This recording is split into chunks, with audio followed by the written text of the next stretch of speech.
Aleluia. Jesus é o Senhor. Amém. Amém.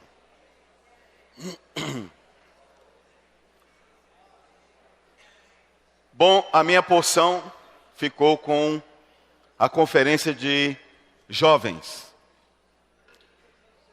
que corresponde aos jovens acima de 16 anos, acima de 17 anos. Graças ao Senhor por essa oportunidade que tivemos ali.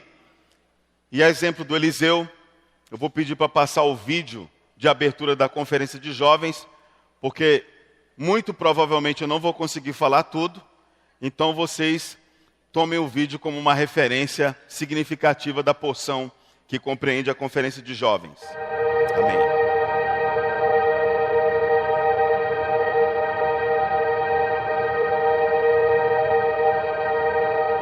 Toda porta exige uma decisão. Você pode abri-la ou mantê-la fechada. Se aberta, pode apenas olhar o que há do outro lado, ou entrar por ela. Pode haver lindas coisas ali para serem contempladas. Você pode escrever poesias sobre isso, pode pintar quadros, pode escrever tratados. Você pode pregar sobre o que viu além da porta. Pode dizer, venham todos, encontrei uma porta e vejo coisas maravilhosas através dela.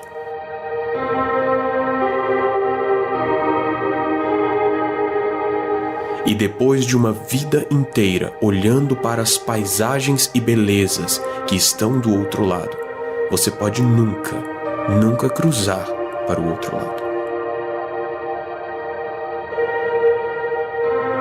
A obra de Cristo na cruz pode ser entendida assim, como uma porta.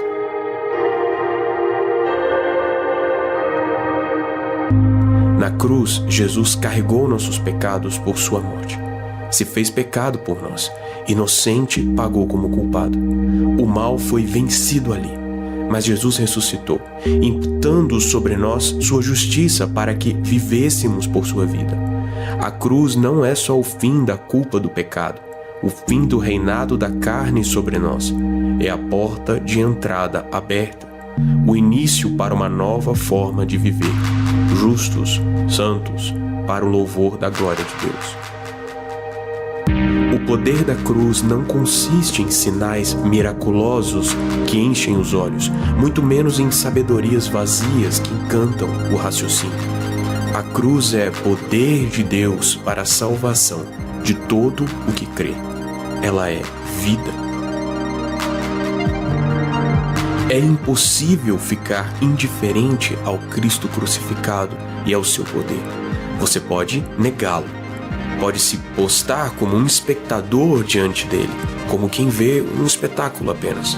Ou pode entrar por ele. Quer saber como? Venha conosco.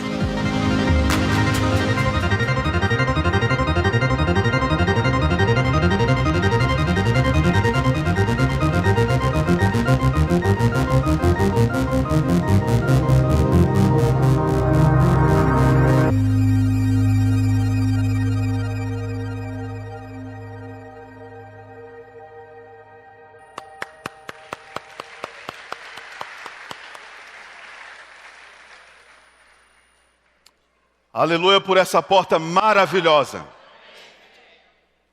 Antes dela estão todas as coisas negativas. Mas o nosso Senhor soberanamente foi à cruz e levou todas essas coisas negativas a um fim. E do outro lado dessa porta, depois da cruz, abriu-se um novo e vivo caminho para nós. Abriu-se todas as riquezas insondáveis de Cristo estão disponíveis para nós agora por causa dessa obra da cruz. Você crê nisso ou não? Aleluia. Antes de começar a palavra propriamente dita, gostaria de anunciar que o montante de ofertas levantados nesta manhã foi de R$ 22.456. Amém. oferta suficiente para cobrir todo o investimento feito no Expolivro, para cobrir a necessidade da Expo Cristã, né, a estrutura que vai ser montada ali, também as necessidades e despesas da conferência e, graças ao Senhor, recursos para a casa de Arão. Aleluia! Amém! Muito bom. Irmãos, quando a gente olha para 1 Coríntios, que é uma carta preciosíssima, escrita pelo apóstolo Paulo, uma carta que também pode ser considerada como perguntas e respostas, ou as respostas do apóstolo Paulo aos problemas, às dificuldades, às dúvidas, às carências daquela igreja. Então a gente pode encontrar em 1 Coríntios. Mas 1 Coríntios também nos mostra que para aqueles problemas que a igreja enfrentava, a solução está no Cristo crucificado. Paulo não falou do Cristo ressurreto, não usou a expressão o Cristo ressurreto, ele não usou a expressão o Cristo ascenso, ele falou do Cristo crucificado. Agora, o que está por detrás desse termo, dessa expressão Cristo crucificado? Que ele repete por algumas vezes ao longo de sua epístola. O tema dessa conferência de jovens foi o poder da cruz. E o poder da cruz tem uma íntima ligação com o tema da conferência Geração Santa, que não mais é conferência de adolescentes ou conferência de primeiro período. Na verdade, é conferência Geração Santa. Fale comigo, conferência Geração Santa. Então, a conferência Geração Santa teve como tema metamorfose. Agora, qual a conexão entre um e outro? É que a metamorfose proposta na conferência Geração Santa, que em outras palavras é a transformação, ocorre por meio da cruz.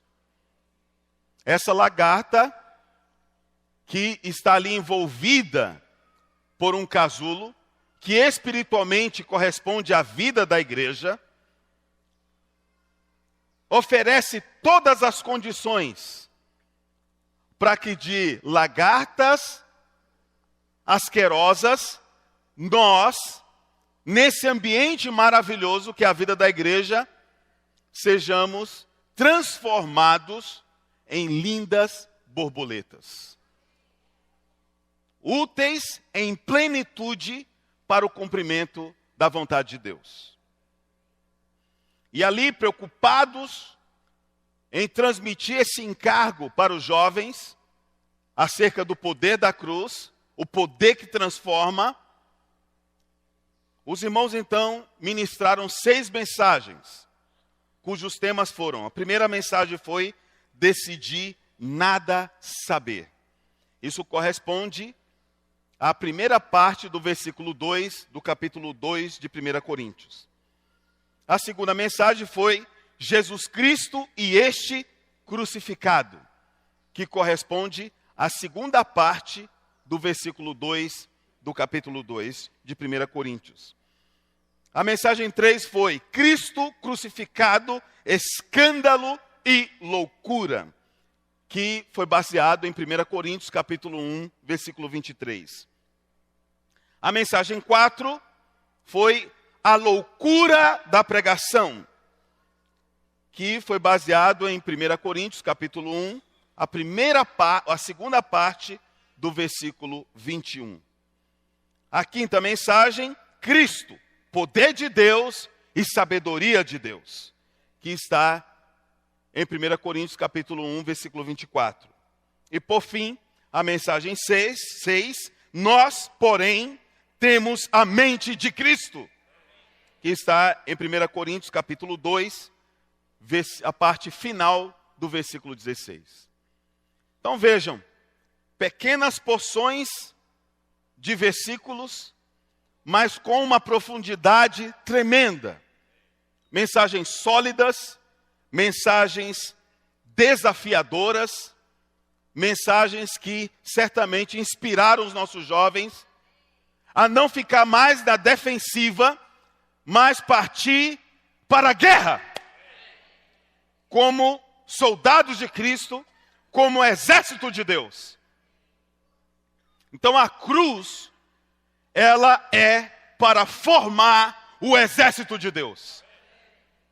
Quanto mais a cruz opera em nós, mais garantia Deus tem de que o exército dele está sendo formado e pronto para a batalha.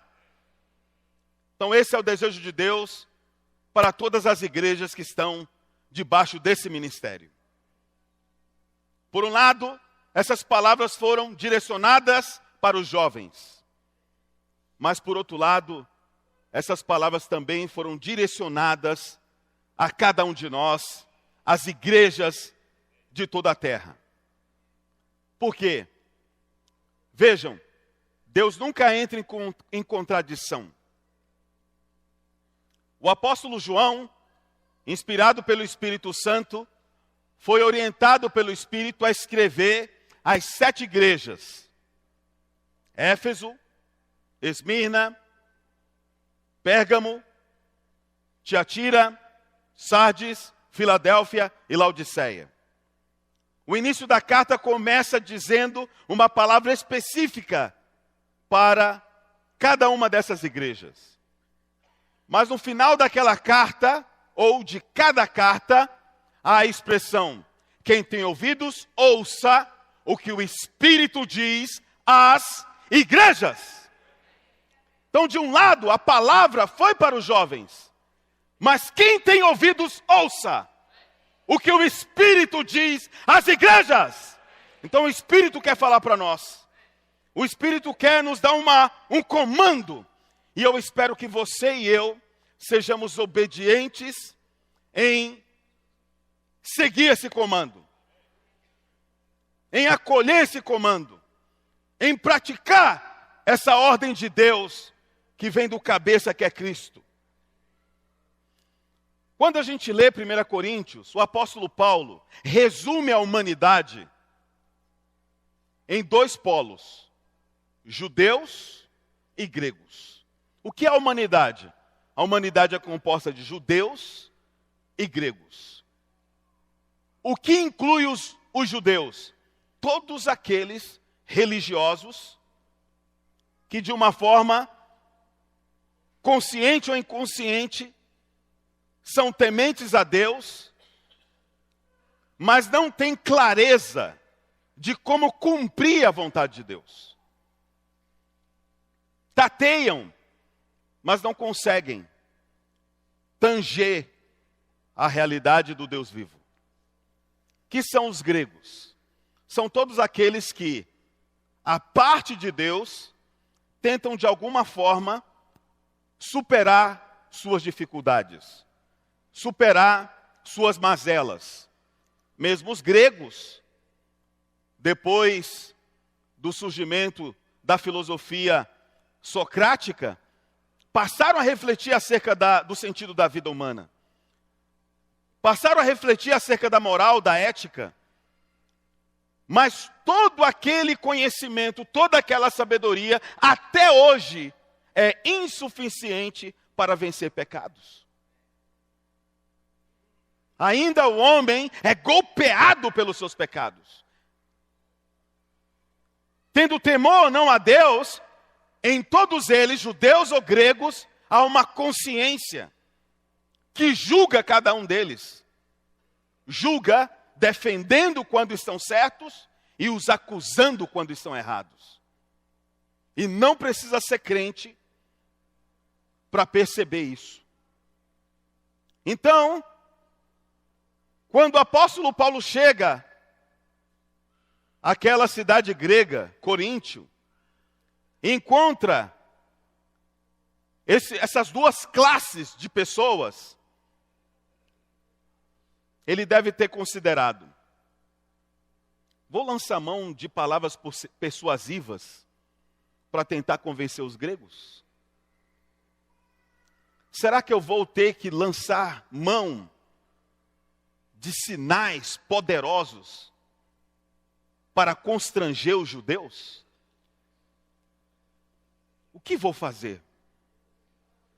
De um lado, tem os que apreciam a sabedoria e dão extremo crédito a ela. De outro lado, tem aqueles que apreciam o poder, mas são incapazes de, na carne, ser veículo para o poder de Deus.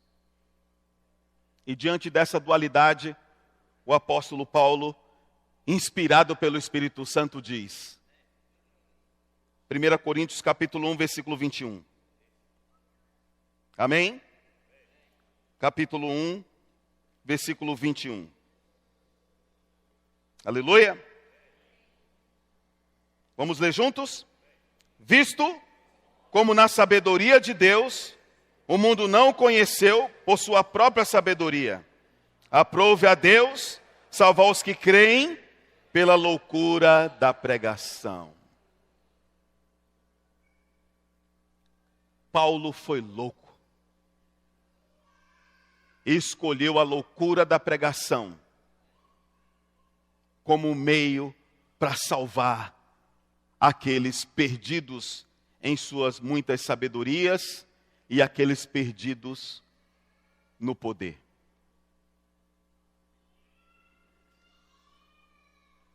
Prosseguindo, versículo 22. Porque tanto os judeus pedem sinais, como os gregos buscam sabedoria.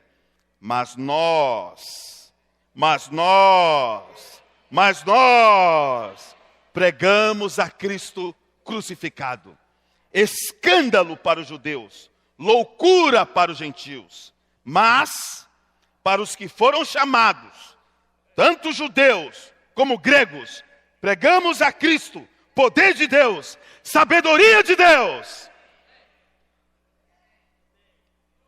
Para os que aspiram poder, para os que desejam a sabedoria, nós não temos outro caminho senão pregar a Cristo crucificado, poder de Deus e sabedoria de Deus. Cristo, quando foi à cruz, ele não levou apenas a si mesmo como um sacrifício de Deus à cruz, a fim de cumprir a obra redentora. Mas ele levou muita coisa com ele. Encravou na cruz. Em 2 Coríntios capítulo 5, versículo 21, o que Cristo levou à cruz? O que foi crucificado? 2 Coríntios capítulo 5, versículo 21. Amém? Aquele que não conheceu pecado, ele o fez pecado por nós, para que nele fôssemos feitos justiça de Deus. Esse que se fez pecado por nós, foi à cruz voluntariamente. Cristo não pecou, não cometeu pecado, não ativou, embora vindo em semelhança de carne pecaminosa, tentado em todos os sentidos, não foi ativado o pecado nele. Irmãos, esse é o nosso herói. Ele se autocomparou. E talvez até de maneira mais contundente podemos afirmar, ele afirmou ser a serpente de bronze que foi pendurada sobre o madeiro. Teologicamente falando, a gente tenta ali dar uma abrandada no texto. Mas o Senhor Jesus disse, assim como a serpente de bronze foi levantada por Moisés no deserto, importa que o Filho do Homem também seja levantado. Ele não está comparando não, ele está dizendo o que é. Importa que o Filho do Homem também seja levantado, a exemplo do que essa serpente de bronze fez no Antigo Testamento, no deserto. O povo ali acometido de várias picadas de serpente, morrendo. Daí Moisés rogou ao Senhor, e o Senhor disse: forja aí uma serpente de bronze e pendura sobre o madeiro. E quem ver essa serpente viverá. E o Senhor tomou essa figura e disse: eu sou essa serpente que vai ser pendurada no madeiro. E quem crê em mim não perecerá eternamente. Sabe por que nós estamos aqui, irmãos? Porque nós olhamos o Cristo crucificado. Nós olhamos aquele que se fez pecado e detonou com o pecado na cruz. Amém? Segunda coisa que o Senhor levou à cruz. 1 Pedro capítulo 2, versículo 24. A primeira coisa que ele levou à cruz foi o pecado. A segunda, pecado no singular. A segunda está em 1 Pedro capítulo 2, versículo 24, que diz: carregando ele mesmo em seu corpo sobre o madeiro os nossos pecados, para que nós, mortos para os pecados, vivamos para a justiça, por suas chagas fostes sarados. Pense em algum pecado. Pois bem, ele foi pendurado na cruz. Talvez antes de vir esta reunião, que foi precedida pelo Partir do Pão, você deve ter feito um exame de consciência. E talvez 1, 2, 3, 5, 10 pecados vieram à sua memória. E você pediu perdão por cada um deles. Sabe por que você foi ousado em pedir perdão e certamente ter a segurança de que foi perdoado? Porque um dia esse Cristo crucificado levou os pecados, no plural, à cruz. Amém? Então, toda vez que você estiver diante do Senhor, saiba que Ele pôs fim ao pecado no singular e aos pecados no plural. Terceira coisa que Ele também crucificou, Hebreus capítulo 2, versículo 14.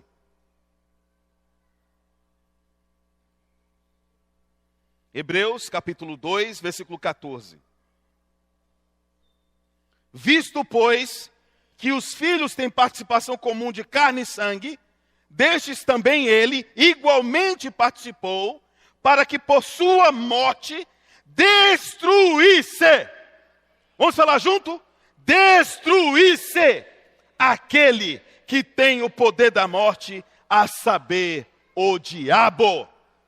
Sabe quando você olha para a cruz? A que conclusão chegamos? Que Satanás, o diabo, foi crucificado. E o sinônimo de crucificação, à luz desse texto, é: ele foi destruído. Fala para o irmão do teu lado: o diabo foi destruído.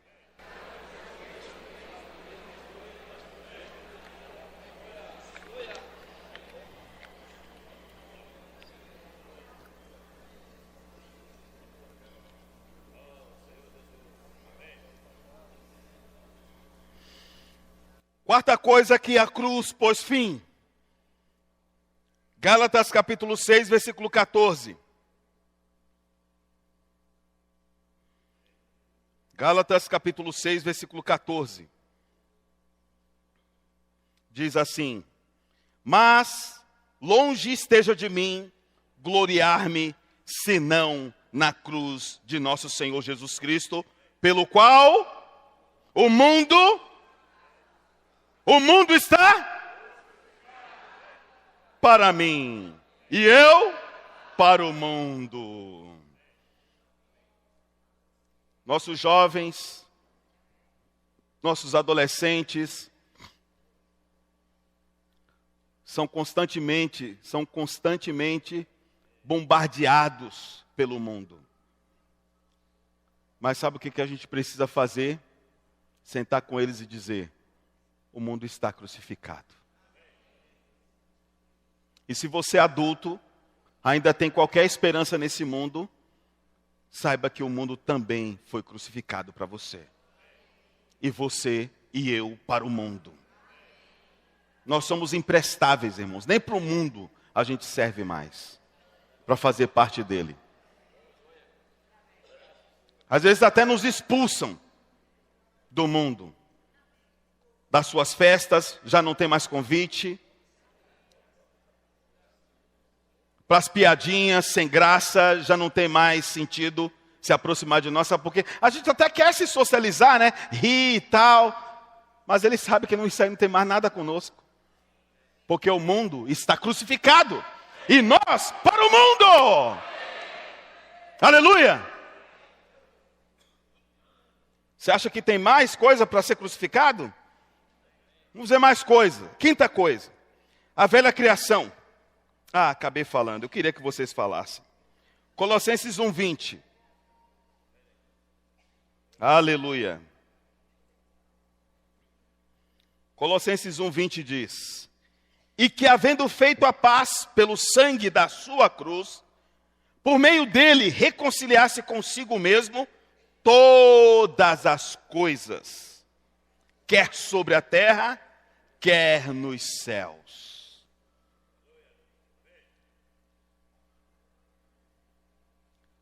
Toda a velha criação. O que é a velha criação? É aquilo que foi afetado pelo pecado. Tudo que teve contato com o pecado. E aí não é só o mundo, são todas as coisas. Quer sejam na terra, quer sejam nos céus.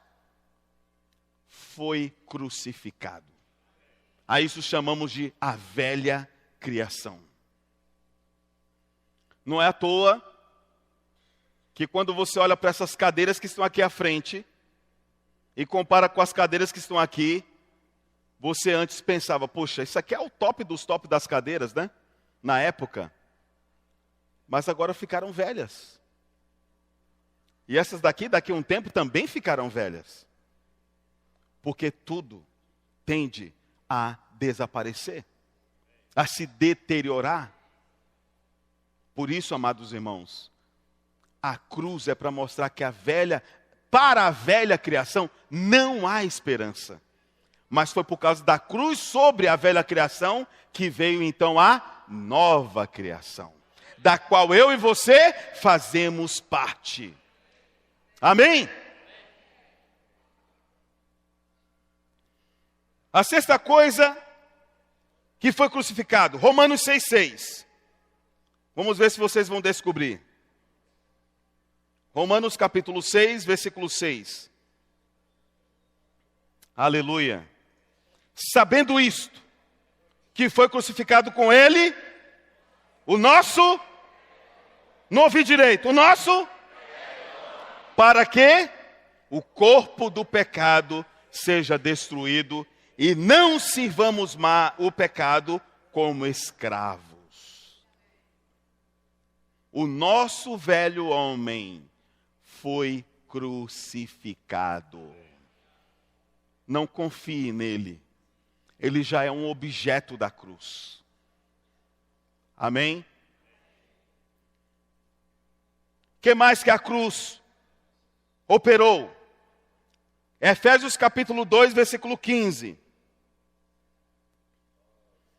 Efésios capítulo 2, versículo 15. Amém? Aboliu na sua carne a lei dos mandamentos na forma de ordenanças, para que dos dois criasse em si mesmo um novo homem, fazendo a paz. Abolir na sua carne equivale à crucificação de sua carne. Então, na cruz, ele crucificou os mandamentos na forma de ordenanças. Sabe, o nosso velho jeito de fazer as coisas. Os nossos velhos hábitos. as nossas manias, os nossos trejeitos, o nosso jeito egocêntrico de ser, tudo isso foi levado à cruz. Senhor Jesus, o Senhor também crucificou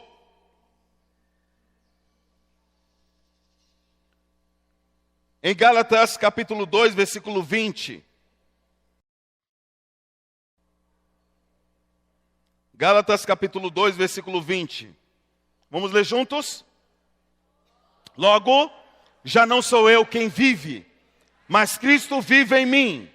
E esse viver que agora tenho na carne, vivo pela fé no Filho de Deus, que me amou e a si mesmo se entregou por mim. Logo, não mais eu quem vive. No versículo 19, ele diz, porque eu, mediante a própria lei, morri para a lei, a fim de viver para Deus. Estou crucificado com Cristo. Aqui é o sujeito oculto, né, irmã Iracema? Estou crucificado com Cristo. Mas quem é o sujeito verdadeiro aqui? Eu. Não é verdade? Eu estou crucificado com Cristo. Logo, já não eu quem vive. Não mais eu quem vive, mas Cristo vive em mim. O seu eu, o meu eu, foi crucificado. E por fim, Gálatas 5:24.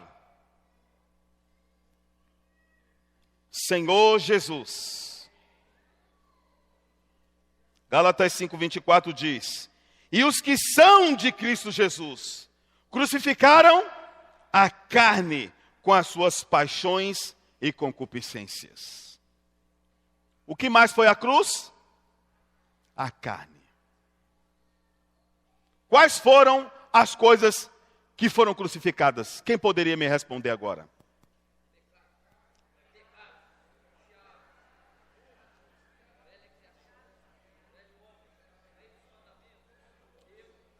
Amém. Todo esse shopping maligno foi parar na cruz. Você diz amém para isso ou não? Você diz glória a Deus para isso ou não? Então pregar o Cristo crucificado é pregar o fim de tudo que é negativo. É pregar o fim de tudo aquilo que se opõe a Deus. É pregar o fim daquilo que não vai cooperar com o cumprimento da vontade de Deus. Que antes se tornou uma oposição para a sua vontade. Tudo isso foi posto na cruz. Amém? Que Cristo você tem pregado? Que Cristo você tem apreciado? Mas a cruz também, irmãos, não traz apenas perdas. A cruz também traz ganhos. As perdas são necessárias, porque por meio das perdas nós obtemos ganhos. Aleluia! E qual foi o primeiro ganho que a cruz pode nos oferecer? Romanos capítulo 6, versículos de 3 a 5.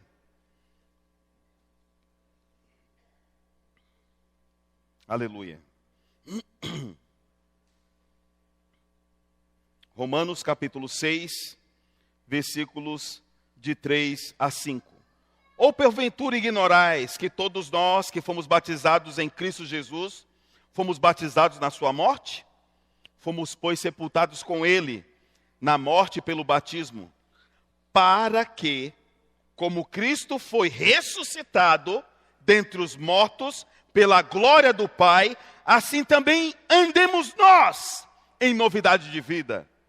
Porque se fomos unidos com ele, na semelhança da sua morte, certamente o seremos também na semelhança da ressurreição. Qual é o ganho da cruz aqui? A ressurreição. O que é a ressurreição? Diga amém. Quem quer experimentar a cruz, diga amém. Amém. Por que você tão ousadamente apoiou desfrutar da cruz? Porque há perdas, mas também há ganhos. Amém? Que ganho maravilhoso. A ressurreição. A ressurreição, irmãos, era o impossível. Não estava dentro das perspectivas e expectativas de Satanás. Ele pensou, não, se matarem ele, acabou, agora eu vou reinar mesmo. Meu reinado não terá fim. Mas não existia até então, no vocabulário, no vasto vocabulário de Satanás, a palavra ressurreição. Mas quando Cristo apareceu no terceiro dia, que decepção para Satanás. Foi o terceiro dia para nós, para a ressurreição, e para ele, para a decepção dele. Fala para o irmão do teu lado, o ganho da cruz é a ressurreição.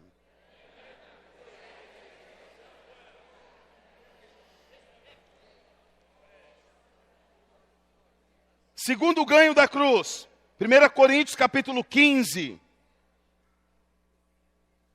1 Coríntios capítulo 15. Vamos lá para as bandas dos versículos 40. Vamos lá. Seria o ideal ler todo o capítulo, mas vamos ter que selecionar aqui. A partir do versículo 40 diz assim: também há corpos celestiais e corpos terrestres. E sem dúvida, uma é a glória dos celestiais e outra a dos terrestres. Vejam, essa dualidade aqui, ó. Uma é a glória do sol, outra é a glória da lua, outra das estrelas. Porque até entre estrela e estrela há diferenças de esplendor. Pois assim também é a ressurreição dos mortos. Semeia-se o corpo na corrupção, ressuscita na incorrupção. Então qual é o ganho da cruz aqui? Por causa da ressurreição, que é resultado do operar da cruz, nós temos a incorrupção. Olha para o seu corpo morto aí, ó. Olha para esse corpo.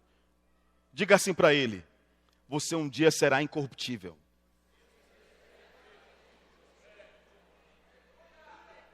Esse é um ganho da cruz. Aleluia! Semeia-se em desonra, ressuscita em glória. Ressuscita em glória. Hoje, talvez muita desonra, mas a esperança da glória nos faz experimentar algo maravilhoso, de que um dia seremos glória. Amém? 43. Semeia-se em fraqueza, ressuscita em poder. Irmãos, esse corpo terrestre aqui não aguenta a picada de um mosquito chamado Aedes aegypti. Mas um dia esse corpo será pleno de poder.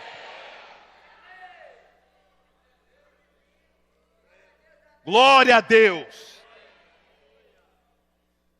44. Semeia-se corpo natural, ressuscita corpo espiritual. O meu corpo, o teu corpo, será uma colheita espiritual. 45. Pois assim está escrito: o primeiro homem, Adão, um fracasso para as nossas vidas. Hoje estamos vivendo as consequências desse primeiro Adão. Foi feito apenas alma vivente. O último Adão, porém, é espírito vivificante. Aleluia! E esse espírito vivificante, esse espírito que dá vida, está dentro de nós, por causa do último Adão. Mas não é o primeiro espiritual, e sim o natural, depois o espiritual. O primeiro homem formado da terra é terreno, o segundo homem é do céu. O homem do céu está em nós. O homem celestial está em nós. O homem espiritual está em nós. Tudo ganho da cruz. E teria muito mais o que falar, irmãos. Mas eu vou parar por aqui. Sabe por quê? porque eu preciso aplicar a cruz no meu tempo. Amém? Que tal a gente ficar de pé? Orar de 2 em 2 ao Senhor. E eu quero finalizar falando o seguinte: a cruz é para o nosso moral. O moral desse exército é a cruz, é Cristo crucificado. Poder de Deus e sabedoria de Deus. Amém.